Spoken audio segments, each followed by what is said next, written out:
Assalamualaikum warahmatullahi wabarakatuh. Oke, untuk pertemuan keempat kali eh, ini adalah pertemuan terakhir di multiple access ya. Nah, di situ kita akan bahas CDMA dengan SDMA. Nah, kemarin kita sudah pelajari FDMA dan TDMA. Oke, kita masuk di CDMA dulu. Nah, CDMA ini mengacu pada salah satu dari beberapa protokol yang digunakan dalam komunikasi nirkabel generasi kedua 2G and generasi 3G. Nah, jadi kalau misalnya kalian masih sempat dapat telepon rumah, nah itu masih kasusnya seperti penggunaan CDMA. Nah, jadi masih menggunakan kode telepon depannya ya, 0411, 0410 dan sekian-sekian. Nah, biasanya untuk CDMA ini biasanya hanya mengirimkan berupa saluran telepon saja, ataupun bisa mengirim gambar, misalnya lewat mesin fax ya. Mesin fax itu kan dia berbentuk gambar. Nah, itu 3G. Nah, sesuai istilahnya, pengertian CDMA adalah bentuk multiplexing yang memungkinkan banyak sinyal untuk menempati saluran transmisi tunggal, mengoptimalkan penggunaan bandwidth yang tersedia. Teknologi ini digunakan dalam sistem telepon seluler ultra frekuensi tinggi UHF di pita 800 MHz dan sampai 1,9 GHz. Oke, selanjutnya. Nah, keuntungan CDMA antara lain, yang pertama hanya membutuhkan satu frekuensi. Jadi simpel ya. Tidak membutuhkan equalizer untuk mengatasi gangguan sinyal. Nah, equalizer sendiri itu adalah aturan-aturan yang digunakan oleh medianya, misal telepon rumah atau telepon seluler, untuk mengatasi gangguan sinyal. Memiliki kapasitas yang halus untuk membatasi para pengguna akses. Oke. Jadi kalau misalnya kita gunakan CDMA, itu biasanya kita mendaftarkan diri di operator. Misal kita ingin pasang telepon rumah, artinya kalau misalnya di Makassar itu biasanya hanya di Telkom ya, kantor Telkom. Jadi untuk memasang CDMA telepon itu kapasitasnya sangat dibatasi para pengguna aksesnya. Jadi kita harus daftar dulu lalu dipasangkan. Nah, lanjut, ini cara kerja CDMA ya. Jadi hanya satu frekuensi dan bisa bersamaan waktu saling berbicara, itu tidak mengganggu atau tidak bertabrakan datanya karena dia menggunakan kode yang berbeda. Oke, lanjut. CDMA berjalan pada sistem kode, di mana setiap data panggilan ditugaskan dengan kode unik sehingga kita semua data suara ditransmisikan setelah penerima memiliki kunci unik untuk membagi kode menjadi sel-sel individual.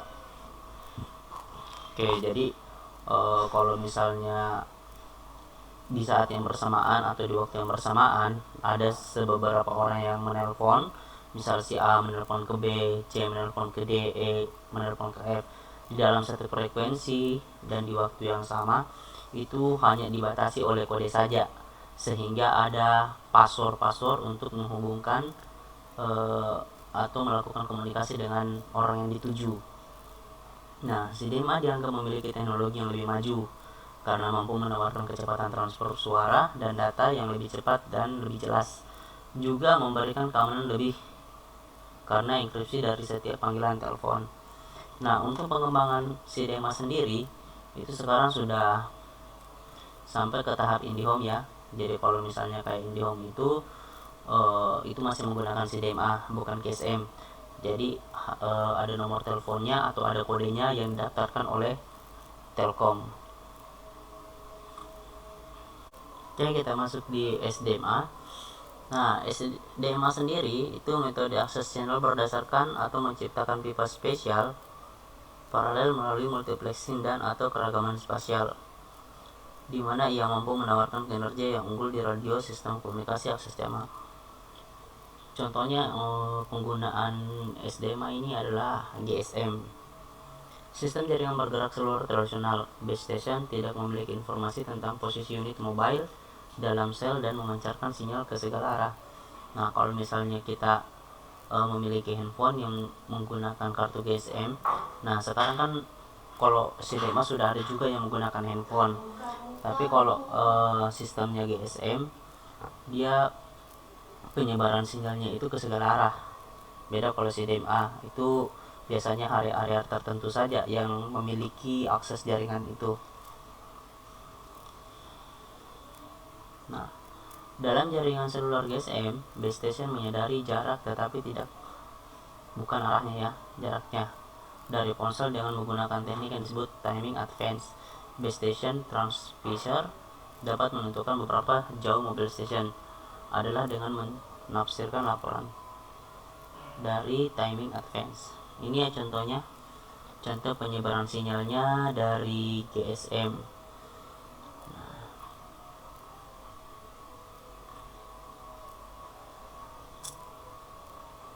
Nah, GSM sendiri salah satu standar sistem komunikasi wireless yang bersifat terbuka. Telepon GSM digunakan oleh lebih dari 1 miliar orang di lebih dari 200 negara. Banyaknya standar GSM ini membuat roaming internasional sangat umum dengan persetujuan roaming antar operator telepon genggam. Nah, persetujuan roaming ini adanya kerjasama antar suatu perusahaan industri telekomunikasi yang ada di negara tersebut. Misal di Indonesia kan ada Telkomsel. Nah, di Dubai ada perusahaan lain. Nah, di sana ada hubungan kerjasama antar perusahaan telekomunikasi agar penyedia layanan dari negara tersebut itu bisa terjangkau oleh negaranya.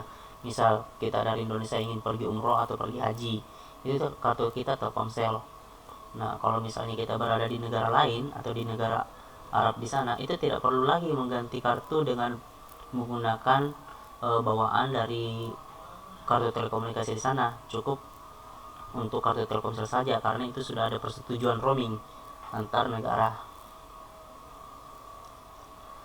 Oke, dilanjut. Ini kelebihan GSM. Sinyal yang ada atau dimiliki oleh GSM biasanya lebih stabil dan juga kuat, serta memiliki jaringan yang lebih luas di Indonesia. Tersedia lebih banyak pilihan provider di Indonesia. Jaringan GSM memiliki kualitas suara yang lebih jelas serta lebih jernih saat terjadi sebuah koneksi. Nah, sedangkan kekurangannya terdapat kode dan juga digunakan secara bergantian. Nah, kodenya itu misalnya 089, Telkomsel 085, Excel 087, itu saja. Informasi yang ada pada jaringan GSM mudah diketahui atau mudah disadap oleh pihak lain yang tidak bertanggung jawab. Oke. Saya rasa kalau jaringan informasi yang ada pada jaringan GSM itu mudah diketahui atau mudah disadap oleh pihak lain yang tidak bertanggung jawab. Mungkin kalian pernah dengar ya pada saat booming-boomingnya jaringan telepon SBY, presiden kita itu disadap oleh Australia. Nah, seperti itu. Sistem informasi yang terdapat dalam jaringan GSM mudah bocor. Biasanya jaringan GSM memiliki tarif atau harga yang cenderung lebih mahal. Ya, betul ya, kalau misalnya kita beli paket kuota dengan kartu Telkomsel itu lebih murah dibanding kita menggunakan sebenarnya IndiHome. Nah, kalau IndiHome kan paling kalau kita misalnya beli bulanan itu sekitar 300-an, tapi itu bebas diakses oleh beberapa orang. Tapi kalau misalnya GSM kita beli kuota itu hanya kita sendiri yang mengaksesnya. Oke, dilanjut. GSM sendiri dikembangkan oleh negara-negara Eropa, sedangkan CDMA dari kubu Amerika dan Jepang. Tetapi perlu diperhatikan bahwa teknologi GSM dan CDMA berasal dari jalur yang berbeda, sehingga perkembangan ke generasi 2,5G dan 3G CDMA memiliki kapasitas jaringan yang lebih tinggi dibandingkan dengan teknologi GSM. Teknologi CDMA didesain tidak peka terhadap interferensi. Seperti kita ketahui bersama bahwa keunggulan GSM adalah dari coverage area yang luas, sementara CDMA justru memiliki coverage area yang lebih sempit. Nah, kalau misalnya kita GSM itu mungkin kalau di pulau kita masih bisa mendapatkan, tapi kalau CDMA itu kurang lagi. Misal saya bilang tadi bahwa CDMA itu sekarang kebanyakan diterapkannya penggunaan IndiHome dan Excel Home ya. Nah, biasanya kita memasang IndiHome biasanya itu berada di bagian perkotaan saja. giliran berada di kampung-kampung atau di luar dari perkotaan, itu IndiHome sudah masih, artinya belum pembangunan, masih tahap pembangunan, jadi belum dijangkau. Nah, namun unggul pada sisi kapasitas bandwidth yang lebih besar dan efisiensi spektrum frekuensi.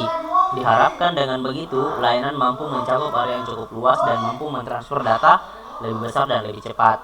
Nah, kalau kita bandingkan penggunaan IndiHome dengan penggunaan Telkomsel pribadi ya, atau Tri yang kita sering gunakan, itu lebih baiknya yang kita gunakan memang lebih besar yang kita gunakan itu adalah IndiHome. Kalau misalnya kecepatan akses internetnya, mentransfer datanya, mendownload datanya, itu lebih bagus kita saat menggunakan IndiHome.